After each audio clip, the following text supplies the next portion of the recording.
Welcome to my second review about the Jackson DKAF7 Multiscale guitar, which I've owned for about a year now.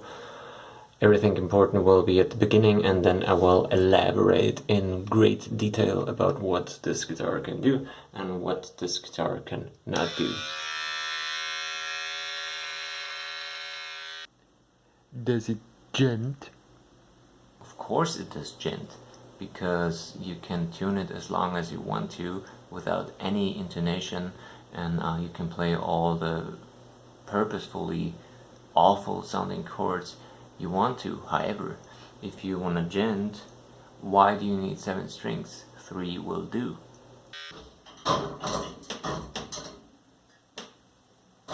Can you use it in a studio?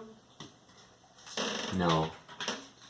With as bad as these tuners are, you will spend so much money wasted in the studio on tuning the guitar that you might be able to just buy a way better guitar instead.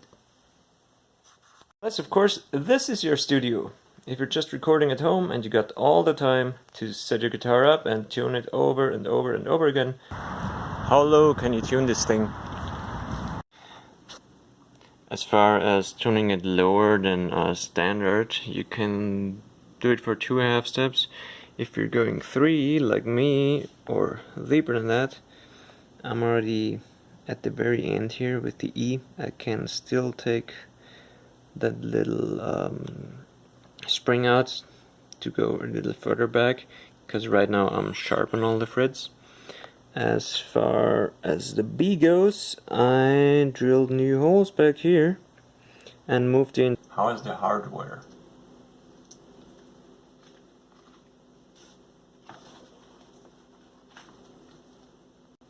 Well, that's an easy one to answer.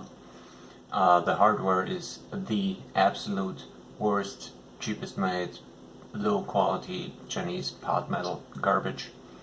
Everything will have to be replaced if you ever want to do anything with this guitar that's semi or really professional. Everything has to go. Check out my other video about the bridge, it's unbelievably bad. And the tuners are garbage too. It goes out of tune within minutes of thrashing, sometimes even after a single riff. So tuners have to go, bridge has to go, pickups have to go too. Well, yeah. Can you use this guitar for live shows? No, because the stock pickups are microphonic and it will result in insane feedback. And I don't think anybody wants that live. So, most important question first, is this a good guitar? The short answer is, if you buy it stock, no. But you could make it a good guitar under one condition. You actually are lucky and get one that has a nice fretboard. I picked this one up because it has a nice fretboard. There's no fret, razor sharp frets here, and there's no high or low or dead frets. If you go to Guitar Center and try out any of the X series from Jackson, you will notice pretty quick how sharp those are and how terrible a lot of those are. So you need to try this thing, you can't just buy it online. If you get one with a nice fretboard and you put a ton of upgrades into it, you can make it a good guitar. So I'll say it's worth 300 if you can grab one used that has a good fretboard. Everything more than that, and now. Alright, so this guitar is crafted in Indonesia by Chord, which basically means you're buying a Chord guitar with a Jackson sticker on it. What's good about this specific guitar is the fretboard, as I already mentioned. What's bad about it, there's quite a few things. One of them are the tuners. This guitar will not stay in tune for sometimes a single riff if I'm recording, so the tuners have to go. Another big issue is are the pickups. Both pickups are microphonic. These are called the Jackson blade pickups. They also don't have much of a tone. They're, I think, muddy. You can't adjust them since they're blade pickups. and you want to get something with adjustable poles, since the low strings are gonna boom all over the high strings. So I got myself these instrumental SFTY3s. They're way better than these ones, and I can adjust the poles, and that helps a bit with clarity. I just lower the pole on the low strings to get a little less gain from the low ones. Did I mention that the pickups are microphonic? What that means is that they will pick up any kind of interference, and if you ever play loud in front of an amp, you will get insane feedback, like really insane. So you can either get those pickups wax potted right away, which Jackson or Cord should have done, considering you pay at least $500 for this guitar. That's gonna set you back $30 per pickup, or maybe 20 if you go to StewMac. I opted for a custom pickup. If you want a pickup that fits into this guitar, you have to spend at least $140, because those pickups are super hard to get by. Craftsmanship is not the greatest. Maybe you can see how they messed up the color in here. That's not a shine, that's a color missing. But I don't care much about that, as long as the fretboard is fine. Everything else is not really important. What's important for guitar? Fretboard, hardware, pickups. Does it stay in tune? Worst part about this is the bridge. Actually, none of this or none of those saddles are stock. They all had to be replaced because they were worn out after, I think, a month. The first ones of them, the base plates are also terrible, cheapest pot metal possible. The worst part about the bridge are the screws that are in the saddles. They will tear up the base plate right away. Please take a look at my other video, my rant video about how terrible the bridge is. So the bridge has to go. What fits on here? Hip shot, solo, $20 a piece. So if you want to make this guitar good, what you need is new bridge, let's say hip shot, sets you back $140. New pickup, this one was $140 for me, so let's say with shipping $300, and then you need new tuners, locking tuners or whatnot, let's say another $100, so you are adding $400 of upgrades. Then, and only if your fretboard is fine, then you will have a guitar that you can use for the studio and that you can use live without it going out of tune or squealing or being absolutely unreliable. And then you're up at $900, and for $1,000 you can get the ESP Limited M1007 Multiscale, which has Seymour Duncan pickups and guess what? A hip shot bridge, and it's also made in Korea, which probably means that the fretboard is awesome, like on all ESPs that are made in Korea or LTDs that are made in Korea. So you also might have better luck grabbing a Cord MX50. It's like $700, comes with EMGs, probably has nicer hardware, and when Cord do their own stuff and don't just slap a Jackson logo on it, they probably put more effort into crafting their guitars than what they did here. So how's the action on the thing? Does it have like super low action? How does this guitar play? Well, it plays as good as you set it up. I personally think that the switch to multiscale is very, very easy. It's actually quite comfortable to play on one. Finger wise, it kind of moves with your hand. I just hate the dinky shape. This cutout I think is way too small. Doesn't work for soloing for me. Let's see if it has any neck dive. Whoops. So yep, there's the neck dive. Other than that, as said, it plays as well as you set it up. Now, I'm 3.5 steps down. My action is sky high. We're talking, 6 millimeters, which unfortunately is necessary if you're playing that low and if you're really hitting it like I am hitting it. Of course there will be some smart ass on the internet who says, well, you know, I got my action down to 2 millimeters, but honestly, if you play Thrash on 2 millimeters, you will have fret buzz all the time, and you won't only have fret buzz, you will have fret buzz that's audible if you record it. My fret buzz is not audible when I record it. So the action is high, but that's not necessarily the guitar's fault. What could help with that? A fret job. And there's another $300 that you would have to spend on that. So playability, except for the soloing or the high fret access here, I think is fine. The shape helps me personally a little bit with palm muting and everything, and I really like this Fender vintage style bridge. It's super easy to intonate and to set up. One thing that I've noticed regarding the sound of this guitar is it sounds very dark, which is not a bad thing. I personally like it. I think the wood is mahogany, and maybe that has to do with it. One negative thing about the sound, and sound-wise, you know, you can get everything out of every guitar if you have the right amp and the right settings.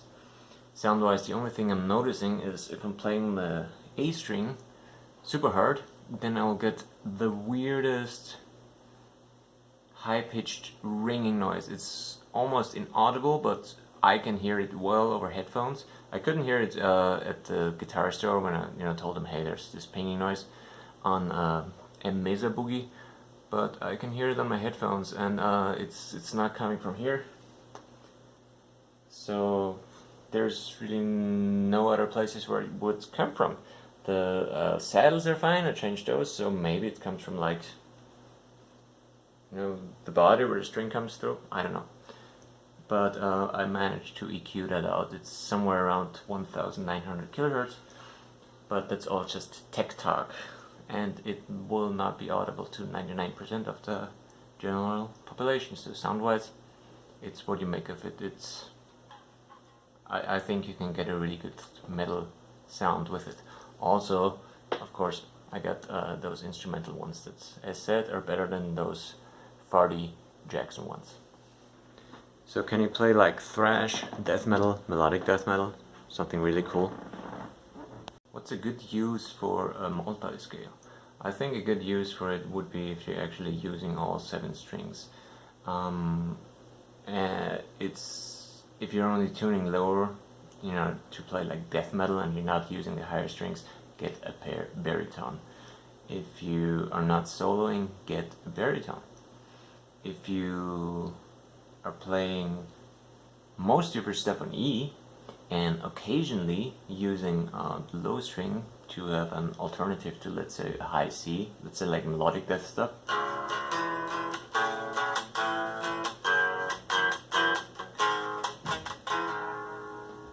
then you can mix it up with the lower C.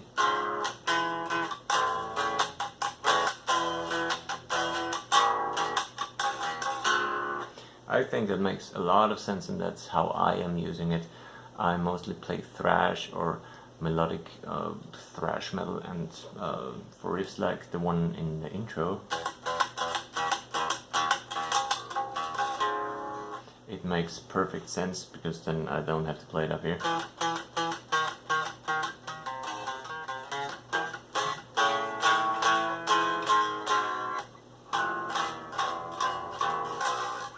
But I can use it as a second lower voice, and instead of always going up, with the popular 1, 4, 5, 6, that's actually 7, I can use all the lower chords.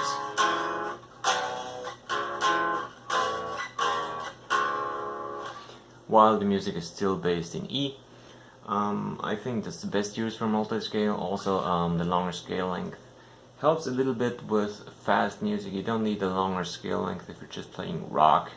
You need it if you're doing a lot of palm muting, fast stuff, rhythm chunking, then the longer scale length helps.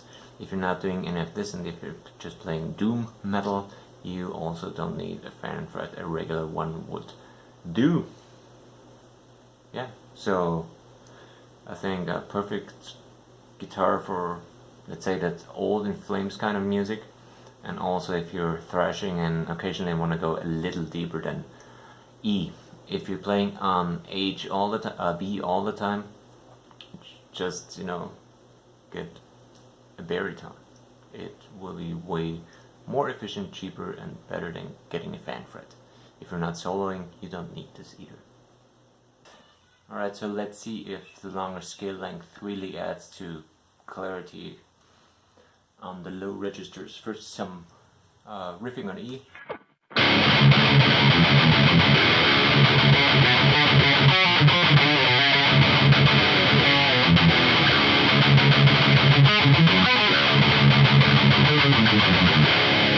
So that's the E, or actually C sharp. Let's go down to the B side, which is then actually a G sharp.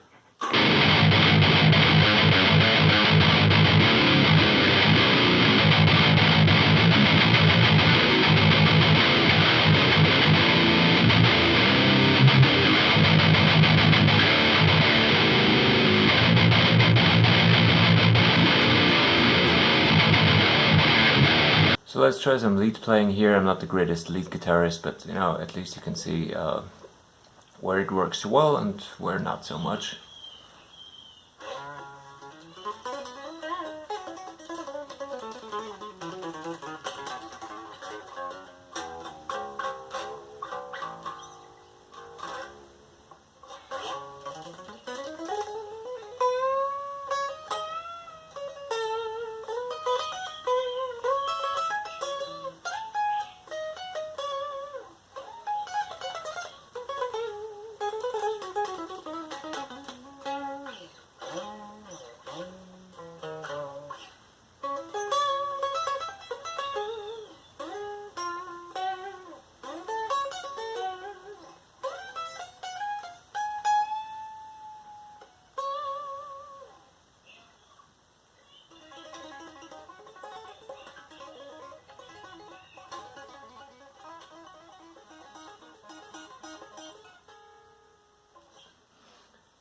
Let's check out those high frets. As said, they don't sound as good, and it's super hard to get any clean tones out of those.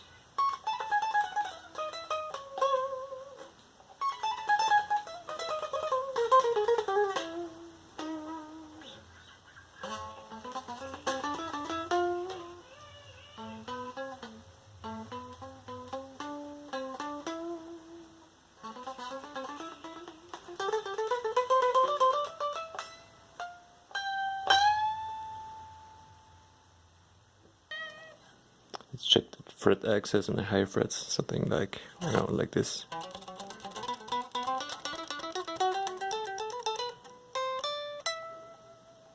Works fine here, but that's 15. Let's move it up to here. And right away I have zero power here on this string because there's no place where you can put your thumb in any good way. Classical doesn't work, by the way, because my hand will hit this cutout at all times. Moving back doesn't work because I'm stuck here. So let's see how well I can do up here.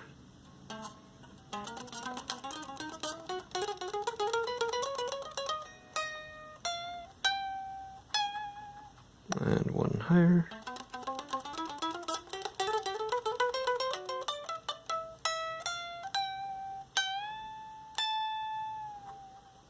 It's super uncomfortable and you have no strength left for your fingers if you ever want to get up here. That B string I didn't even try because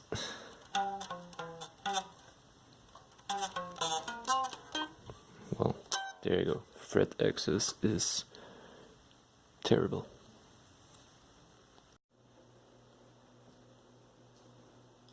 So to sum it up, is this a good guitar? No. It's not a good guitar unless you seriously upgrade the most important parts. It's an okay guitar if you get one with a nice fretboard. If you just want to buy a multiscale to try a multiscale, you might be better just buying a Harley Benton for $150 instead of this one for $500. I think though that it has some sort of potential if you don't have the budget for a limited or let's say a better Schecter. However, those Schecters have really shitty pickups too. Worth 300, I'd pay 300 used for this if it comes with a nice fretboard, not more than that. And it's not a great Jackson. Again. Well, I hope this was of some interest for you. If not, then why did you watch this far? So, enjoy.